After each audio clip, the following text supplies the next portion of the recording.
दोस्तों एक बार फिर से मैं आपके लिए DGAFMS रक्षा मंत्रालय ग्रुप सी भर्ती notification online form apply process की अपडेट लेके आ चुके हैं। जी हाँ दोस्तों, ग्रुप सी के लिए यहाँ पर नोटिफिकेशन जारी कर दिया गया है और ऑनलाइन आवेदन प्रक्रिया भी यहाँ पर स्टार्ट कर दी गई है। 113 वैकेंसीज निकली है जिनके लिए आप ऑल इंडिया से मेल फीमेल दोनों कैंडिडेट फॉर्म फिल कर सकते हैं। ऑनलाइन फॉर्म फिल करते समय आपको कोई भी ऐसी मिस्टेक या गलती नहीं करनी होगी जिसके करने से आपके एप्लीकेशन फॉर्म रिजेक्ट हो सकते हैं। तो आपको ये वीडियो शुरू से लेके एंड तक बिना स्किप किए हुए देखनी होगी।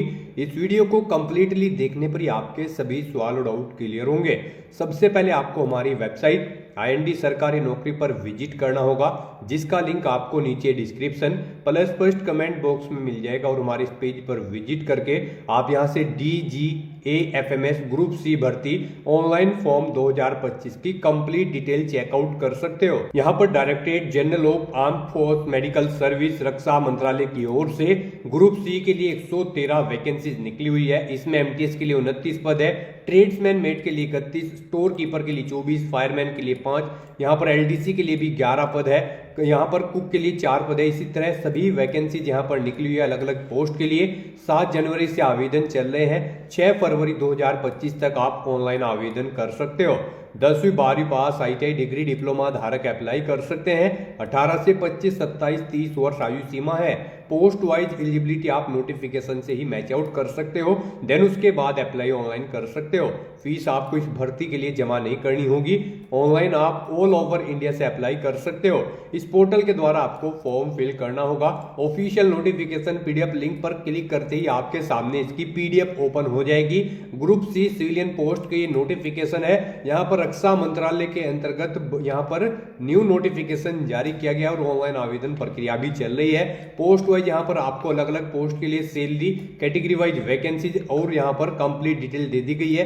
क्वालिफिकेशन की बात की जाए तो पोस्ट वाइज अलग अलग पोस्ट के लिए आपको यहाँ पर क्वालिफिकेशन की जानकारी भी दी गई है, एज लिमिट की भी जानकारी दी गई है। तो अप्लाई ऑनलाइन करने से पहले आपको ये ऑफिशियल नोटिफिकेशन की PDF पूरा पढ़ना अनिवार्य है। इसको पूरा पढ़ने से ही आपके सभी सवाल और डाउट क्लियर होंगे। PDF रीड आउट करने के बाद में आपको अप्लाई ऑनलाइन लिंक पर क्लिक करना होगा, तो आपके सामने इसका ऑनलाइन का ये पोर्टल ओपन हो जाएगा। यहाँ पर अगर आपने पहले से रजिस्ट्रेशन कर रखा है तो आपको रजिस्टर्ड कैंडिडेट इस टैब पर क्लिक करना होगा और यहाँ से लॉगिन करते हुए आपको फॉर्म फिल करना होगा। रजिस्ट्रेशन नंबर आपको यहाँ पर फिल करना होगा, पासवर्ड, और यहाँ पर लॉगिन की टैब पर क्लिक करते हुए आपको लॉगिन करना होगा और अपने डैशबोर्ड में से फॉर्म फिल कर लेना होगा।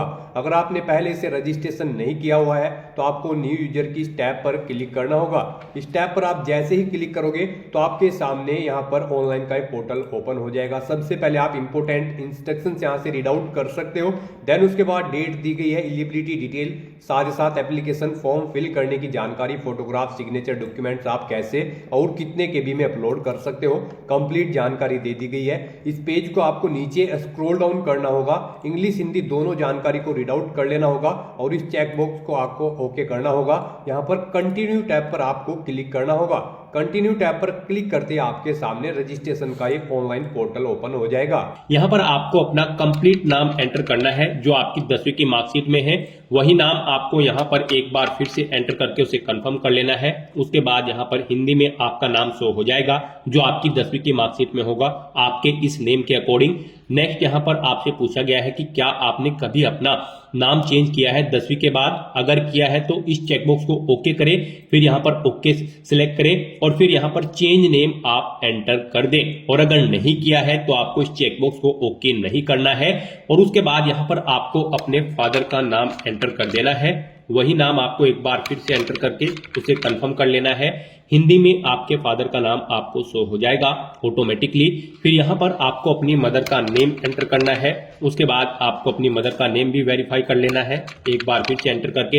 हिंदी में भी आपका सामने आपकी मदर का नेम शो हो जाएगा। फिर यहाँ पर आपको अपना मैरिटल स्टेटस बताना है, आप मैरिड हो या फिर सिंगल। उसके बाद यहाँ पर आपको अपना जेंडर सिलेक्ट करना है।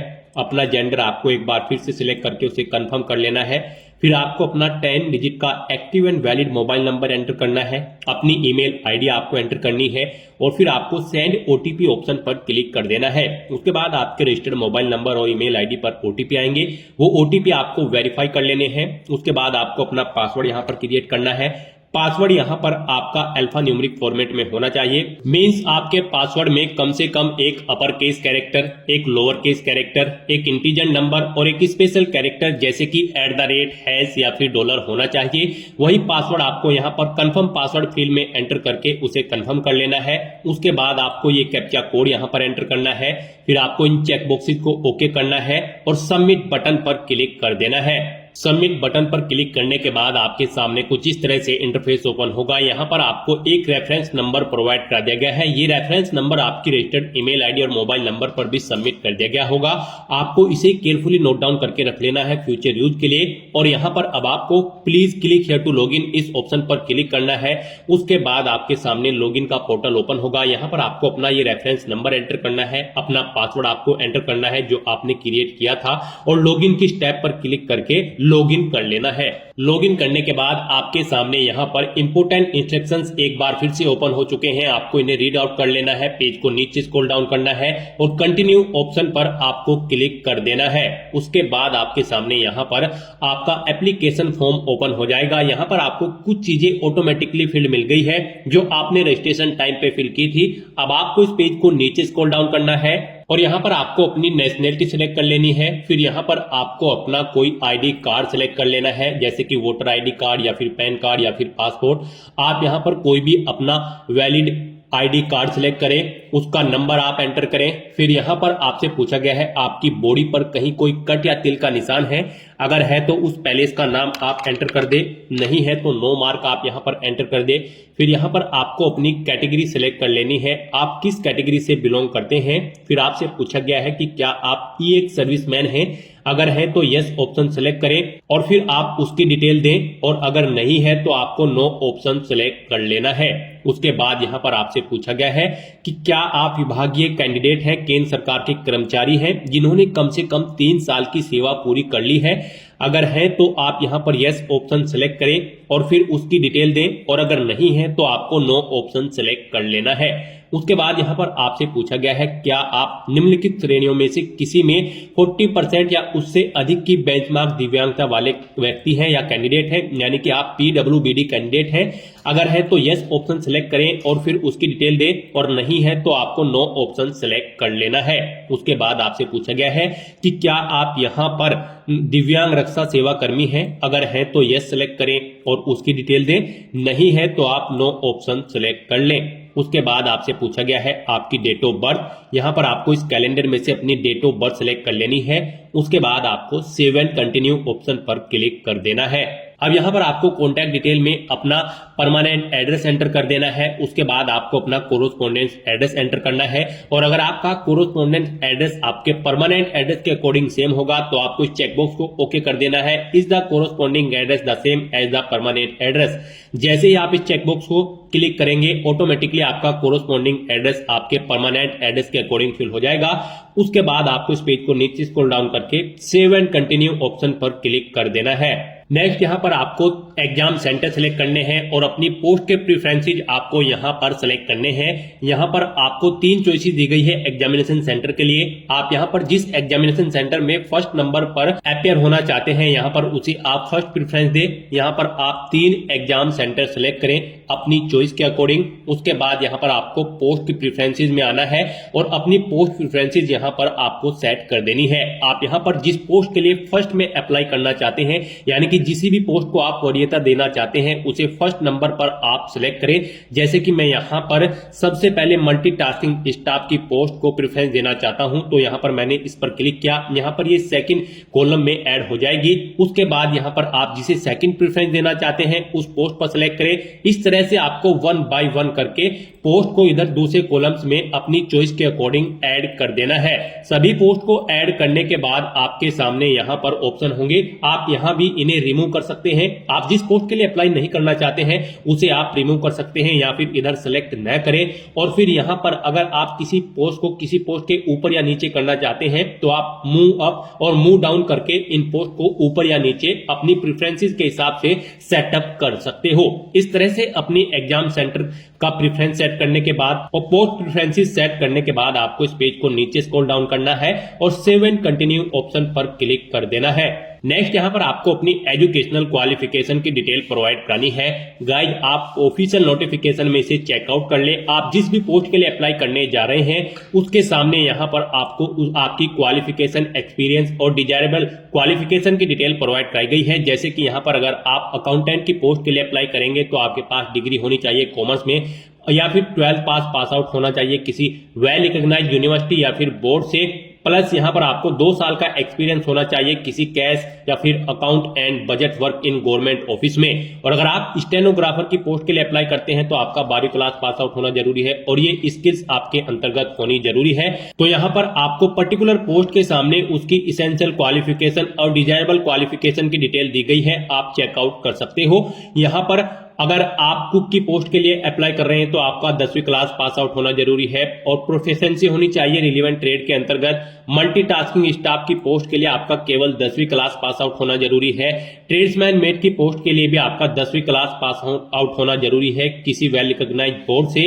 और यहाँ पर आपके पास अप्रेंटिसशिप का सर्टिफिकेट होना जरूरी है इन ट्रेड्स के अंतर्गत, जैसे कि fitter, welder, watch repair, blacksmith, modeller, cutler, painter, tinsmith. इस तरह से आप यहाँ से पर्टिकुलर पोस्ट की सभी डिटेल्स एजुकेशनल क्वालिफिकेशन की चेकआउट करें और फिर यहाँ पर आप अपनी एजुकेशनल क्वालिफिकेशन की डिटेल फिल आउट कर दें। यहाँ पर आपको सबसे पहले अपनी 10वीं क्लास की डिटेल फिल करनी है। सबसे पहले यहाँ पर आपको सिलेक्ट करना है अपनी 10वीं क्लास में आपने 10वीं क्लास पास आउट की है या फिर उसके इक्विवेलेंट कोई एग्जाम आपने पास आउट किया है। फिर आपको यहाँ पर बोर्ड का नाम देना है जिस बोर्ड से आपने अपनी 10वीं क्लास पास आउट की है।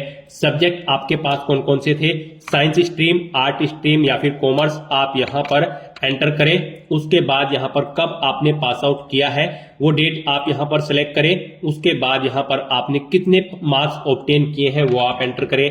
टोटल कितने मार्क्स थे जिसमें से आपने मार्क्स ऑब्टेन किए हैं वो आप एंटर करें। इनके अकॉर्डिंग यहाँ पर आपकी परसेंटेज कैलकुलेट होकर आपके सामने शो कर दी जाएगी। उसके बाद यहाँ पर आपको ऐसे ही 12वीं क्लास की डिटेल फिल आउट कर देनी है। फिर आपको यहाँ पर अपनी ग्रेजुएशन की डिटेल प्रोवाइड करानी है। ग्रेजुएट डिग्री की डिटेल फिल करने की जरूरत केवल उन्हीं कैंडिडेट को है अगर आप किसी पोस्ट के लिए अप्लाई करने जा रहे हो और उस पर अप्लाई करने के लिए आपके पास ग्रेजुएशन की डिग्री होनी जरूरी है, तभी आप यहाँ पर ग्रेजुएशन की डिटेल दें। नहीं तो आप इस सेक्शन को खाली भी छोड़ सकते हैं। अगर आप ग्रेजुएशन से रिलेटेड पोस्ट के लिए अप्लाई नहीं कर रहे हो तो यहाँ पर आपको सबसे पहले अपनी यूनिवर्सिटी, कॉलेज या इंस्टीट्यूट का नाम देना है। पासिंग ईयर आपको सिलेक्ट कर लेना है। फिर कितने मार्क्स आपने ऑब्टेन किए हैं वो एंटर करें। टोटल कितने मार्क्स थे जिसमें से आपने मार्क्स ऑब्टेन किए हैं वो एंटर करें। इनके अकॉर्डिंग आपकी परसेंटेज कैलकुलेट होकर आपके सामने शो हो जाएगी। फिर यहाँ पर आपको अपने डिप्लोमा की डिटेल प्रोवाइड करानी है। अगर आपको किसी पोस्ट पर अप्लाई करने के लिए डिप्लोमा की रिक्वायरमेंट है तो आप डिप्लोमा की डिटेल यहाँ पर दें। जैसे कि यहाँ पर आप सबसे पहले इंस्टीट्यूट का नाम दें जिससे आपने अपना डिप्लोमा कंप्लीट किया है। जैसे कि कोई आईटीआई का डिप्लोमा आपने फिटर, वेल्डिंग या जिस भी ट्रेड में किया है उसकी डिटेल आपको यहाँ पर देनी है। फिर यहाँ पर आप सब्जेक्ट का नाम एंटर करें जिसमें आपने अपना ये डिप्लोमा कंप्लीट किया है। कब पास आउट किया है वो डेट सिलेक्ट करें। कितने मार्क्स आपने ऑब्टेन किए हैं वो एंटर करें। मैक्सिमम कितने मार्क्स हैं जिसमें से आपने मार्क्स ऑब्टेन किए हैं वो एंटर करें। आपकी परसेंटेज इन मार्क्स के अकॉर्डिंग कैलकुलेट होकर आ जाएगी। फिर यहाँ पर अगर आपने कोई एडिशनल क्वालिफिकेशन कर रखी है, जिस भी पोस्ट के लिए यहाँ पर आपको एडिशनल क्वालिफिकेशन रिक्वायर्ड है तो उसकी डिटेल यहाँ पर आपको देनी होगी।